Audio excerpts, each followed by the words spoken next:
ada akhlakun mahmudah, ada akhlakun madhumah. Kalau akhlak, tapi kalau adab semuanya baik semua. Sebab karena adab itu ilmu. Ilmun yahrifu bihi apa ilmun yahtarizu bihi an jami'i anwa'il khata'.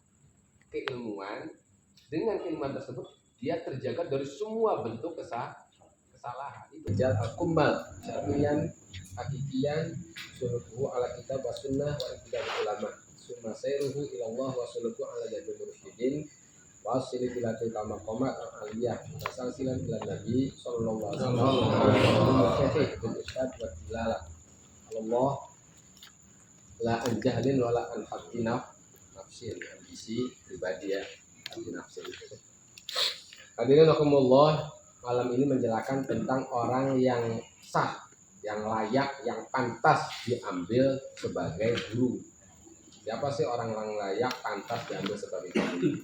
Nah, dalam konteks ini adalah guru-guru itu guru mursyid yang mengantarkan dia ke Allah, yang mengantarkan dia ke Allah. Siapa sih orangnya? Nah, ketahuilah, semoga Allah memberi taufik kepada kita semua. Amin. Senantiasalah kita mencari ridho Allah. Izam mardhati. Wajib ini atas murid ditorik, orang yang menghendaki menempuh jalan usul ilallah, harus dia menuju sewaktu dia ada keinginan, saya mau tobat, mau hijrah, ingin usul ke Allah, wasdiqati, kesadaran tentang betapa dia selama ini dalam keadaan lupa dan lupa, dia menuju pada seorang guru. Nah, guru itu min ahli zamani. Artinya min ahli zamani ya orang yang memang Allah itu dalam setiap generasi, setiap kurun itu wali itu tidak selalu ada, mursyid itu. Wali itu selalu ada, tidak kurang dari 124 ribu wali. Dan mursyidnya akan selalu ada. Mursyid itu selalu ada. Setiap masa ya, setiap generasi itu. Itu mursyidnya itu mutarokian fi maqamatil al-kummal, tapi udah naik kepada tingkatan yang sempurna kemanusiaannya, ke laki-lakiannya, baik secara ilmu kacamata syara, sempurna dalam syaratnya, kesempurna dalam ilmu hakikatnya.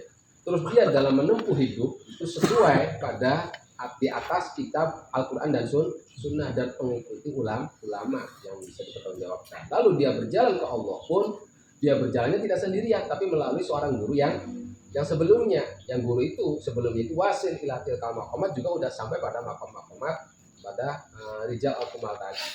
Dan selain gurunya berusul, guru sebelumnya juga sanadnya sampai ke Nabi Agung Muhammad.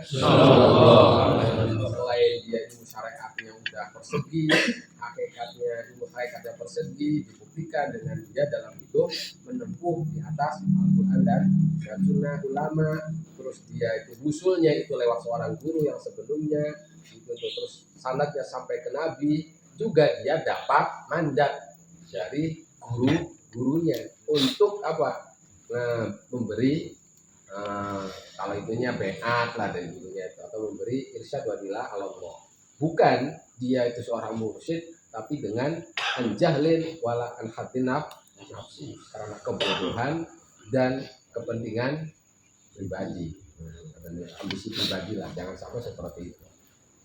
Dan yang seperti ini banyak masalahnya gitu tuh. Mursyid tapi jahlin, dia irsyadnya itu anjahlin wa anhatinaf, sangat banyak sekali. Terutama di zaman akhir ini, di zaman akhir ini sangat banyak sekali. Lalu kriteria Syekh Al-Arif itu gimana? Sebab bagaimanapun yang namanya Syekh Al-Arif itu adalah seorang Syekh yang arif billah, terus wasi yang telah sampai ke Allah, itu adalah wasilatul murid ila Allah, jembatan seorang murid untuk ke Allah, dan Syekh itu adalah pintu untuk dia masuk melalui Syekh tersebut pada Allah. Jadi kalau orang usul ke Allah bila Syekh itu yang yursidu, maka pemursidu adalah syaitan. Allah syafalah pasnya berusaha syaitan. Dari sini bisa diketahui tidak boleh kita buka pelan. Ayo masuk torekot. Saya sebagai muridnya, walayaju atas sedur. Ya ada murid. Jangan itu, tidak boleh. Wa irsyadi ila badat, kecuali dan kecuali sehabis badat antara dia wal ibni, kecuali kalau kita udah ditempa oleh guru sebelumnya, kita dapat mandat sebagaimana imam-imam rahimahullah, itu para ulama seperti itu.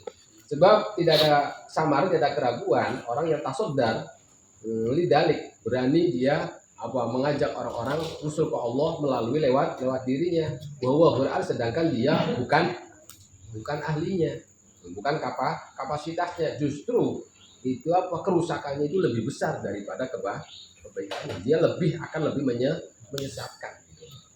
Kalau tidak mau seperti itu namanya. Dan juga dia akan dapat dosanya apa? Dosa kotitorik, seorang begal jalan gitu.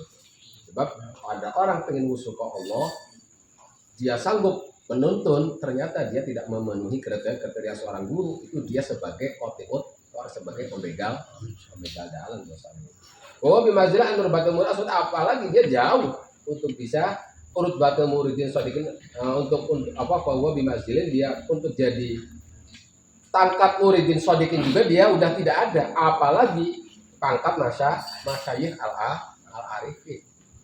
Orang seperti itu untuk dia jadi rutbatul muridin as-sodikin juga udah tidak. Kalau dia tidak tanpa dia melakukan semuanya tanpa guru sebelumnya, apalagi dia sebagai masyayikh al-arifin. Nah, lalu untuk guru itu layak dijadikan panutan kita untuk ke Allah, itu ada beberapa syarat. Syarat pertama, dia orang alim. Semua kebutuhan muridnya dalam masalah fikih, dalam masalah akidah itu cukup, artinya mumpuni. Apa yang akan terjadi kepada muridnya, baik masalah fikih atau masalah akidah, dia mampu menjawab dengan jawaban yang memuaskan muridnya. Itu pertama sekali. Jika terima jadi sebab alladzi termotif fi bidayah. Supaya apa? Kenapa guru itu harus sampai kebutuhan muridnya tentang masalah fikih dan akidahnya itu harus terpenuhi semua. Itu supaya si murid itu tidak sampai ke yang lain, tanya kepada yang lain. Dan itu pun harus benar-benar sesuai dengan kitab sunnah kita bilul ulama, jangan sesuai ya asal jawab saja ya. Itu syarat pertama gitu. Jadi udah ilmu syariat akidahnya. Kedua, dia arif di kamali kulub, dia tahu tentang urusan masalah hati itu, hati yang seperti ini gimana awalnya, gimana proses penyembuhannya gimana, lalu gimana sudah dirasakan sembuh, itu harus benar-benar tahu persis. Itu tentang masalah amrodil qulub, atau udah tidak pada penyakit amrodil qulub, udah tahu persis. Dan afatun nufus wa amrodiha, juga apa-apa daripada nafsu dan penyakitnya, dan bagaimana cara pengobatan nafsu tersebut, pengobatan hati tersebut dengan dia menjaga sehatiha wa abidaliha, supaya hatinya itu bukan cuma hati yang sakit, tapi hati yang sehat juga, yang stabil. Jadi intinya syarat guru yang pertama, dia tahu tentang ilmu batin lah gitu. Ilmu batin itu tentang masalah hati, ilmu tentang masalah hati, masalah nafsu. Yang ketiga, dia raufar rohima, sangat belas kasihan. Rauf itu dari rofah, rohiman itu dari rahmah. Bedanya kalau rofah itu bagaimana hal yang membuat murid celaka itu harus bisa diantisipasi, harus bisa ditutup. Itu rauf. Kalau rohim, hal-hal yang membuat kebaikan murid itu selalu dia diberikan. Itu kalau sama-sama belas kasihan. Coba kalau rofah itu menghalau hal-hal yang membuat murid itu celaka. Kalau rauf bagaimana menyampaikan hal-hal kebaikan untuk murid. Dan itu bukan cuma murid saja, tapi raufan rahimah bil muslimin, khususan bil murid, terutama terhadap muridnya. Jadi umpamanya, fa in ra'a annahum yaqdiruna ala mukhalafati nafsihim. Dia melihat muridnya tidak mampu untuk mukhalafah terhadap nafsunya, selalu mutabatu nafsi. Melihat itu gimana? Wala ala tarki ma'lufat, dan dia tidak melihat muridnya itu tidak mampu meninggalkan kebiasaan buruknya. Masalah ya udah, jangan langsung diputus, tapi ya udah dimaklumi, ditoleransi lah sahabat, tapi dengan dikasih nasihat. Wah kamu mah sulit banget, udah sulit ya, jangan gitu. Tetap umpamanya Syaratnya kan mukhalafatun nafsi, belum mampu muridnya. Atau apa kebiasaan buruknya belum mampu ditinggalkan. Ya udah jangan putus asa, yang namanya guru terus bimbing. Nah, dimaklumin saja lah, tapi dengan disertai memberi nasihat. Wala yaqtahum an thoriq, jangan membuat murid itu putus asa, itu namanya qat'u thoriq nanti. Wala yatasabbu bi isbati raqmi syaqwa ala janab, dan jangan sampai guru itu justru jadi penyebab masuk nerakanya murid. Jadi penyebab masuk nerakanya murid itu jangan sampai itu. Justru supaya dia murid minimal masuk surga, malah justru kok bisa menggiring ke neraka. Wala yatasabbu bi isbati raqmi syaqwa ala jabini. Jadi murid Dan senantiasa guru itu birikin bihim, belas kasih kepada muridnya sampai murid itu mendapat hidayah. Yang keempat, umpamanya kita melihat murid ada kejelekan, ada aib, ya udah ditutupin, jangan disebarluaskan, jangan itu kan udah ditutupin. Itu yang keempat. Yang kelima, bagaimana guru itu jangan sampai mengambil materi dari muridnya, dari murid jangan sampai. Bahkan apalagi ngambil tomak pun jangan. Tomak dari guru kok tomak harta materi dari muridnya. Ya itu bukan guru itu. Apalagi sampai minta dari murid-murid yang minta materi, ya sudah jauh gitu. Tomak pun jangan gitu. Terus yang keenam, ayakuna mutamiron bima ya'mur bihi mutahya. Lah umpamanya guru memerintahkan A, dia orang yang pertama melakukannya. Guru orang melarang sesuatu, dia orang pertama yang paling menjauhinya. Jangan sampai guru itu, ayo tahajud, dia sendiri nggak pernah tahajud. Wah, repot gitu. Ya, puasa Arafah, dianya pagi-pagi ngopi. Wah, nggak beres. Jadi guru itu orang yang pertama melakukan apa yang dia perintahkan. Orang yang pertama meninggalkan sesuatu yang dia larang. Mestinya gitu. Itu yang keenam. Supaya apa? Kalau dia merintahkan orang pertama sekali dia melakukan, melarang orang pertama sekali dia menjauhinya, supaya apa? Kalau dia ngomong itu ada pengaruh, ada bekas. Ngomong gini, suruh tahajud, nggak pernah tahajud, kayaknya oleh yang mendengarkannya kok pintar ngomong saja itu. Beda ya rasanya itu. Ya seperti itu. Yang ketujuh, jangan sampai guru itu banyak duduk-duduk bareng muridnya. Banyak duduk-duduk bareng muridnya kecuali ya kebutuhan saja.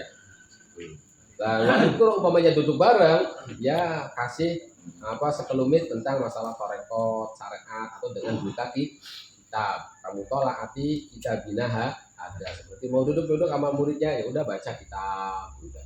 Kalau ngobrol cuma ngalor ngidur ya jangan. Iya. Ala yujadisa muridin illa fadrol aja. Min awas kotor, supaya apa? Para murid itu bersih dari kotor-kotoran berupa khotir. Itu ya namanya kita ngobrol, kita bergaul, dari tindakan, dari ucapan itu hati itu selalu akan komentar. Kalau gurunya banyak ngobrol kan bisa komentarnya mending kalau positif terus. Iya. Karena untuk menjaga itunya itu sulit. Dan supaya waliya'budullah bisawfi fil ibadah. Dan supaya para murid itu beribadah kepada Allah dengan ibadah yang benar. Yang kedelapan, umpamanya dia guru itu berbicara itu bicaranya itu benar-benar bersih dari bau-bau hawa nafsu atau guruan atau sesuatu yang tidak ada faedahnya. Jadi setiap tindakan dan ucapannya selalu mengandung makna. Jangan sampai berbicara, bertindak itu ada keinginan berbicaranya itu ada bau terkontaminasi dengan hawa nafsunya atau dengan hazal, itu guruan, atau dengan sesuatu yang tidak ada makna atau faedah. Yang kesembilan itu ayyusami khafi haqqi nafsi. Guru itu harus tasamuh, memaklumi bila mana hak dirinya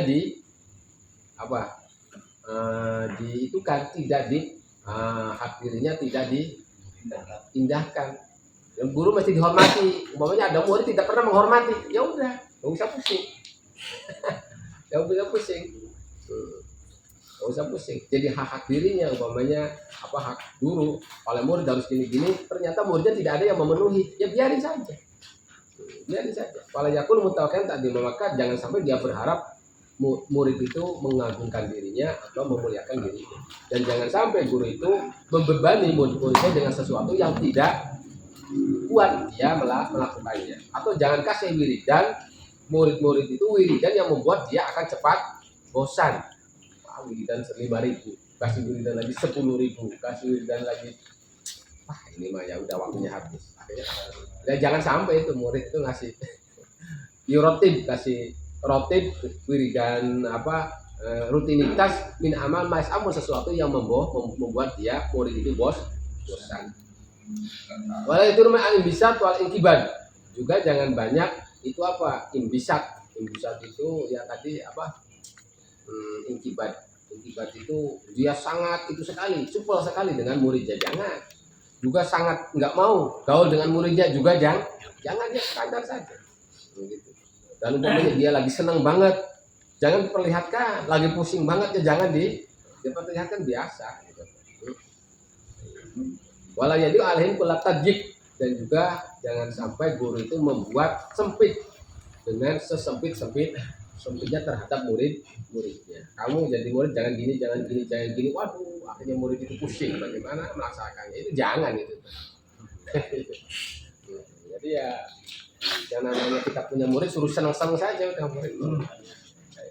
Yang namanya muridnya tuh yang tapa gitu tuh, yang melakukan kita tinggal doa aja. Murid mah suruh senang-senang aja. Guru yang asli. Ya, udah hadirin rahimakumullah, pada malam ini menjelaskan tentang bagaimana kita hidup itu mesti perlu seorang guru. Dan ini menjelaskan tentang kriteria guru yang mesti kita dijadikan seorang guru. Yang kriterianya ini lebih daripada berapa itu? Nah, ada berapa? 24 kriteria seorang guru itu ada 24. Dan juga kita jangan terlalu idealis ya. Idealis itu apa? Ada seorang kita mau berguru 24 itu dilihat, dipraktekkan. Nggak ada. Wah, akhirnya nggak mau berguru kepada siapapun lah. Karena melihat ini juga jangan. Apalagi zaman sekarang ya. Untuk mencari guru yang sangat ideal itu ya zamannya Imam Ghazali saja waktu 500 ke belakang itu guru yang seperti ini tuh kal ibrik ahmar, seperti belerang merah atau gagak yang berwarna putih. Apalagi zaman sekarang, zaman Imam Ghazali itu udah untuk kriteria 24 itu ada sangat. Tapi ya bukan berarti tidak ada, istilahnya langka lah. Makanya harus selalu memberi toleransi kepada muridnya terhadap dalam murid memenuhi hak-hak dirinya. Umpamanya tidak hormat, tidak memuliakan, ya udah jangan mengkel, jangan ngambek guru itu. Tidak dihormatkan, tidak diitukan. Yang ke-10, bila mana seorang guru melihat dari seorang murid kalau dia banyak duduk dengan muridnya itu, banyak musahabah, sering bertemanan, sering bareng lah, itu akan menghilangkan penghormatan wibawa gurunya. Ya udah diperintahkan oleh murid untuk supaya holnya tidak terlalu jauh, tidak terlalu dekat. Namanya kita gaul dengan murid, akhirnya murid itu wibawanya kurang kehormatan kepada guru, ya udah si guru itu mesti jaga jarak. Yang ke-11, bila mana tahu kehormatan dirinya itu jatuh wibawa di hati seorang murid, maka ya harus dijelaskan dengan baik. Sebab fa innahu min akbaril a'da, musuh besar itu bila mana kita berguru kepada seseorang terus kita rasa kehormatan gurunya itu udah rasanya wah ini mah sama dengan kita, wah itu mau udah itu akbarul a'da. Untuk kita menyerap apa yang dapat dari dia itu tidak bakalan dapat. Kita udah menganggap guru itu udah ya ini mah seperti kita-kitaan gitu juga, ya udah. Pada sih yang namanya guru dan murid itu yang dilihat itu bukan secara batiniahnya. Walaupun makannya sama gitu ya, tidurnya sama, apanya sama, tapi batin kan beda pasti. Hanya dia menganggap gurunya sama dengan kita, makannya, pakaiannya, apanya, akhirnya penghormatannya kurang. Itu akbarul a'da. Maka harus dijelaskan lah oleh guru itu dengan lebih dirikin. Terus yang ke-12, jangan sampai lupa guru itu memberi irsyad kepada muridnya, yang mana irsyad itu mafi sholatul halih dalamnya berkaitan dengan kondisinya para murid. Selalu ada kesempatan, selalu memberi itu apa irsyad. Yang ke-13, bila mana si murid itu dia menceritakan, mensifati murid itu tentang dia mimpi atau mukasyafah atau musyahadah, dia amromma, masalah apapun, kalau ya takallamu ala dalik, maka ya jangan berbicara tentang wah berarti kamu udah gini, jangan itu. Wah kamu kok belum seberapa segitu, walaupun dia udah mukasyafah yang luar biasa, walaupun dia udah musyahadah yang luar biasa. Terus jangan kasih ujian atau apa sebab tapi justru dia lebih ditekankan lagi. Aku mau ala dalik. Mayurki bagaimana dia lebih meningkatkan lagi sebab suatu berbicara guru itu kepada muridnya yang dia mukasyafah gini, dia musyahadah gini, dia memiliki gini, itu apa? Wabayna adumat dalik dan menceritakan tentang kehebatan yang dia musyahadahkan, yang dia saksikan atau yang dia mukasyafah itu fakat asa afi haki. Dia berarti telah berbuat memberi racun kepada murid, memberi racun kepada murid. Maka saya sendiri ya sering kali gitu. Kalau kasih beridan, rasanya itu udah kebuka, malahan ya suruh berhenti, suruh apa gitu. Tahu, udah nggak usah diterusin. Dan ya memang seperti itu. Sebab di anak murid dia nafsu bidalika apa alian. Sebab muridnya kalau dia udah terbuka terus diteruskan, itu merasa dirinya telah merasa tinggi, jadinya berbahaya gitu. Berbahaya. Jadi ya mesti ditutup, tidak boleh. Korban atas itu martabat tahu. Karena dengan dia udah melihat dirinya udah usul, itu malah justru jadi jatuh martabatnya. Itu yang nanti itulah. Yang ke-14, jiwa alali ayamna ain takalu min ghairi fanihim. Nah, itu melarang murid-muridnya untuk berbicara bersama selain dari teman-temannya, kecuali kalau darurat. Wanita kalau itu maikwanihi bimatun alim min akromat, apalagi dia menceritakan tentang apa yang dia berupa karomatnya, berupa waridatnya. Waridat itu sesuatu ilham lah ya, dari Allah itu. Sebab wa idza masaka ma'asya andali faqat asaf ya haqi. Kalau membiarkan dia berbicara kepada sesama temannya tentang bagaimana dia dapat warid, dapat ilham, dia udah dapat karomat yang seperti itu berarti yang guru itu telah melakukan kejelekan terhadap muridnya. Di mana ya taruh alih minati beri, sebab akan menimbulkan takabur, rasa sombong, coba kita berikan lima yuk. Yang ke-15 ayat Allah khalwat. Jadi guru itu mesti punya 2 khalwat yang dia menyendiri, tidak ada siapapun yang boleh memasukinya. Kalau yang itu aku murid ayat ilah makna khosisan indah, kecuali orang-orang yang khusus saja. Yang kedua khalwat untuk dia guru itu kumpul dengan para ashabnya, para teman-temannya. Jadi punya 2 tempat lah menyendiri yang tidak boleh siapapun masuk. Yang kedua tempat yang dia untuk menemui teman-temannya. Nanti berarti untuk diri sendiri pribadi privasi bersama teman-temannya. Nanti tempat satu lagi bersama untuk murid-muridnya. Yang ke-16 ala yumakkina muridan ayyutali ala harakatin. Jangan memberikan peluang guru itu kepada muridnya untuk melihat setiap gerak-geriknya apapun, aslan babar sama sekali itu. Wala yarifu lahu sirron, dan jangan melihat rahasia. Wala itu alim itu bagaimana, dan juga tidak melihat tidurnya, makannya, minumannya. Sebab seorang murid bila melihat sesuatu itu rupama nakosot anu tindahu hurmatus syekh. Kadang-kadang dengan dia makannya banyak banget ya. Sepakat dihabisin semua gitu seumpamanya gitu tuh. Itu kadang-kadang nakosot indahu hurmatus syekh, hormatasnya itu jatuh di depan murid itu amarifati akhwal rijal. Sedangkan yang namanya akhwal rijal kumal yang sempurna itu tidak diperlihatkan, tidak kesempurnaan itu tidak dilihat dari makan, minum, tidur. Sebagaimana Nabi tidur, makan. Aktivitas biasa seperti kita, tapi kan beda gitu, hatinya itu beda. Wallahu hajrul murid idza ra'at ya tajassus, apalagi dia tajassus itu apa? Mencari-cari. Bagaimana yang tidak ada itu ala dalik maslahatan lil murid, ya udah ditinggal, jangan seperti itu. Soalnya pernah di satu pondok guru itu kalau pengajian itu tidak tahu datangnya itu langsung jelek aja di tempat dari kanan, kiri, depan, nggak tahu itu.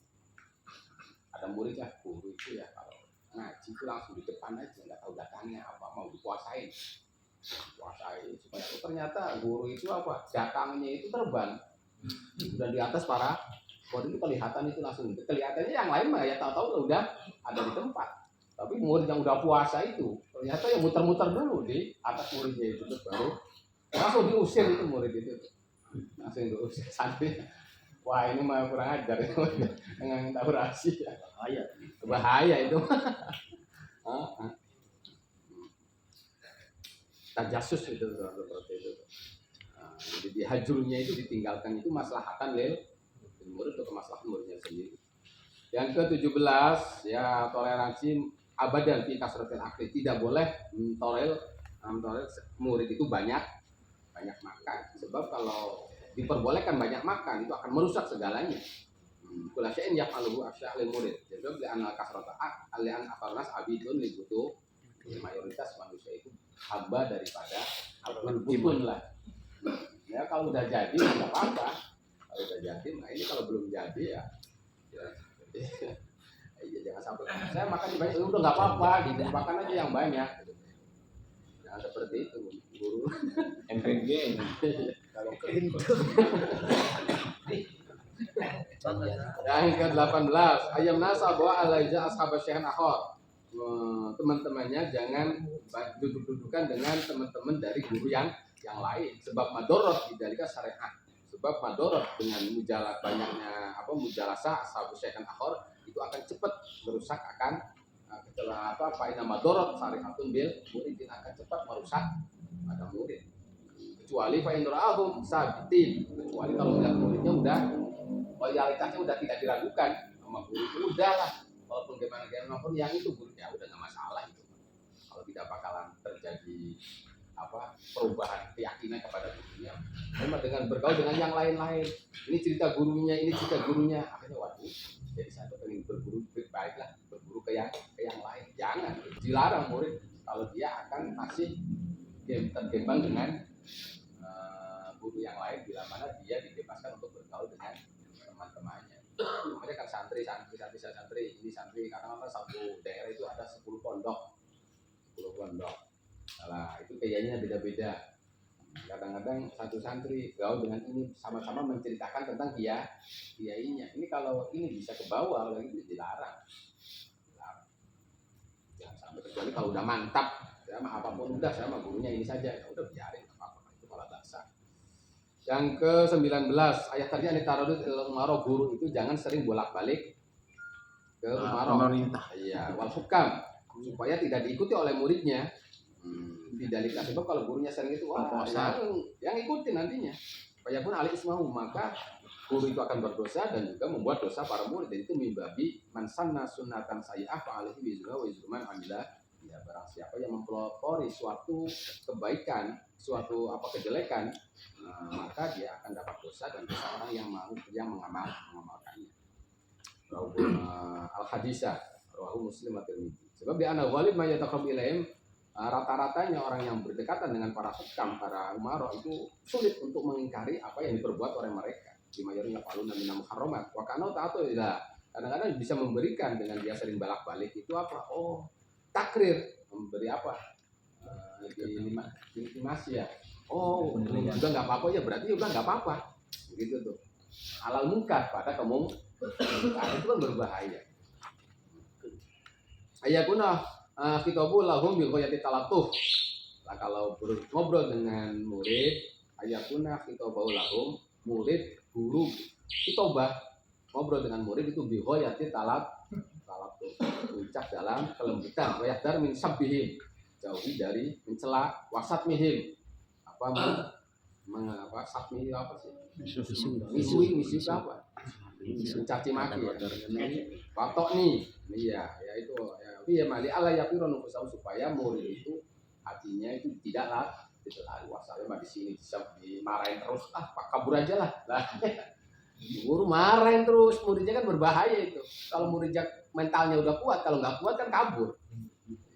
Saya di sini tuh dimarahin terus lah, ya udah kabur aja lah, ya nantinya seperti itu.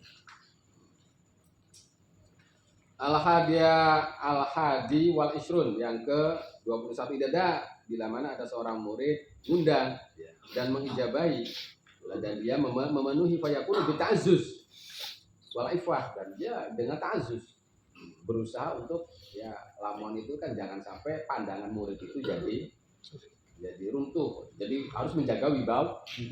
Datang ke muridnya yang mengundang, ya udah, ayatuna bita'az wal ifah gitu.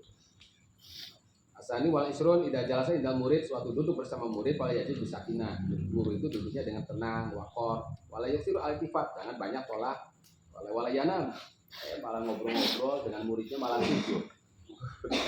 Jangan, bi hadrati wala yamuduridlah. Jangan menjulurkan melonjor ya kakinya kepada murid-muridnya fi masjid. Wa ya gudda torfa, menundukkan pandangannya. Wa yahfadhu sautah, dan melirihkan suaranya. Walaisu alaihim khuluq, dan jangan berakhlak jelek di hadapan para murid. Fa'innahu haqiqah, sebab secara hakikat ya takinu fi jami'u sifat hamidah, sebab murid itu akan memandang semua yang dilakukan guru adalah suatu yang hamidah. Kalau dia melonjorkan kaki, kalau dia sering larak lirik, kalau dia sering suaranya keras ya udah, akhirnya kan akan diikuti. Wayak tabisuna iktibas, berarti menyerap. Ya memang seperti itu.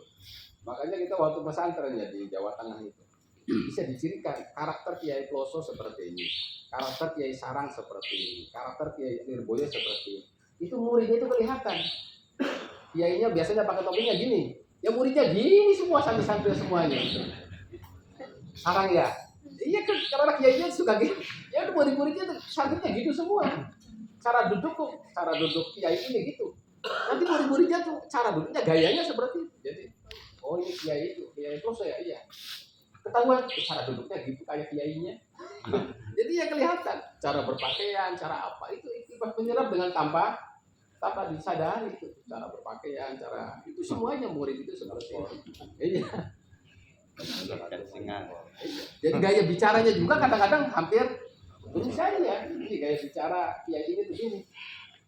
Kamu muridnya situ ya? Iya, ya kelihatan. Gitu. Sebab ya seperti itulah. Saling mencuri. Gitu. Iktibas. Yang ke-23, idza dakhala ali ahadul muridin fala yabsu fi wajhi. Umpamanya ada murid datang ke gurunya. Ya udah, jangan berbuka masam guru tersebut. Jangan berbuka masam di hadapan muridnya. Umpamanya muridnya pergi, ya udah enggak usah diminta doa oleh gurunya, itu langsung guru itu memberi. Kamu pergi ya, mau jangan gitu ya, mudah-mudahan kamu bisa gini langsung. Min ghairi su'alin da'alam, bawahnya mau pergi. Wa idza dakhala wa ala ahadi murid fa yakun ala akmal hal. Masuk kepada salah satu muridnya ya dengan akmal hal. Keadaan kondisi yang sempurna dan hay'ah, asani hay'ah. Yang ke-24, tidak ghoba bila mana ada satu murid tidak ada, itu harus merasa kehilangan, lalu menanyakan kemana dan apa yang itu ansababi batihi, itu ditelusuri. Kalau dia sakit ya dijenguk, kalau dia dalam kebutuhan ya dibantu, kalau dia ada udzur ya udah didoakan apa. Jadi secara globalnya kalimat jami'ah seorang guru itu terhadap muridnya sebagaimana Nabi terhadap para sahabatnya. Kita berusaha seperti itu. Kita punya murid ya udah bagaimana Nabi terhadap para mastato'a sekemampuannya. Ya. Hadirin, Allah ini masih menggunakan tentang adabnya guru terhadap murid. Secara globalnya seperti itu, bagaimana Nabi di hadapan para